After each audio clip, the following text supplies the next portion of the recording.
Jadi di sini peneliti mengeksplorasi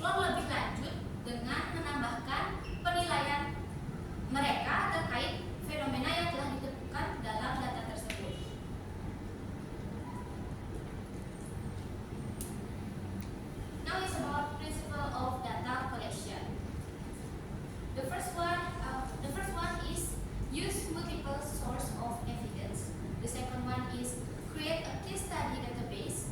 The fourth one is maintain a chain of evidence.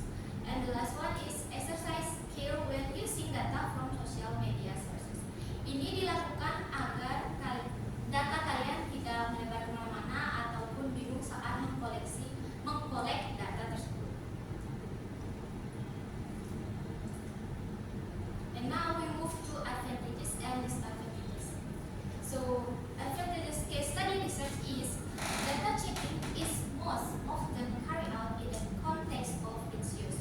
Jadi, biasanya case study research ini pemeriksaan datanya itu paling sering dilakukan pada saat kejadian itu berlangsung. And the second one is instrumental and collective approach to case studies allow for both quantitative and qualitative analysis of the data.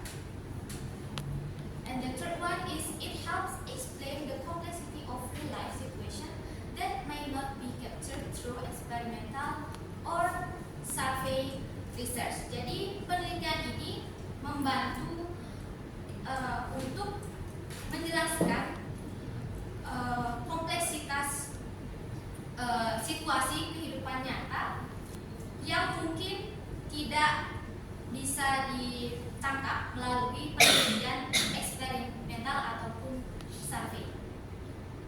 And we move to disadvantages. So case study are often accused of lacking accuracy. Jadi penelitian ini sering dituduh kurang teliti.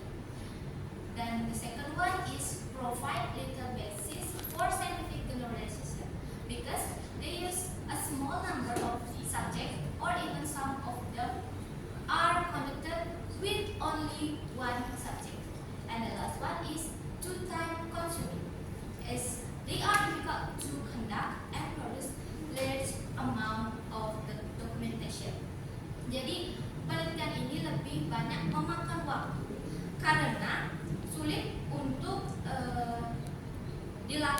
dilakukan dan untuk menghasilkan dokumentasi dalam jumlah besar. Here I provide you one example of a case study. So the title is Exploring the Fundamental Aspect of Grassroots Football Academy, a case study in Indonesia. They use qualitative research as method and they collect data collection through interview with coach from various grassroots football academies. Mereka melakukan penelitian ini dengan tujuan untuk mengeksplorasi aspek fundamental dari sudut pandang para pelatih di Indonesia.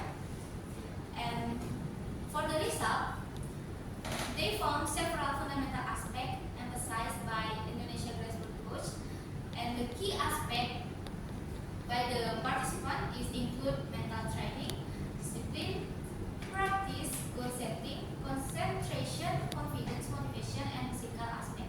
Jadi di sini kita jadi tahu bahwa the fundamental aspect dari sisi pelatih di Indonesia lebih lanjut dan menemukan the key aspect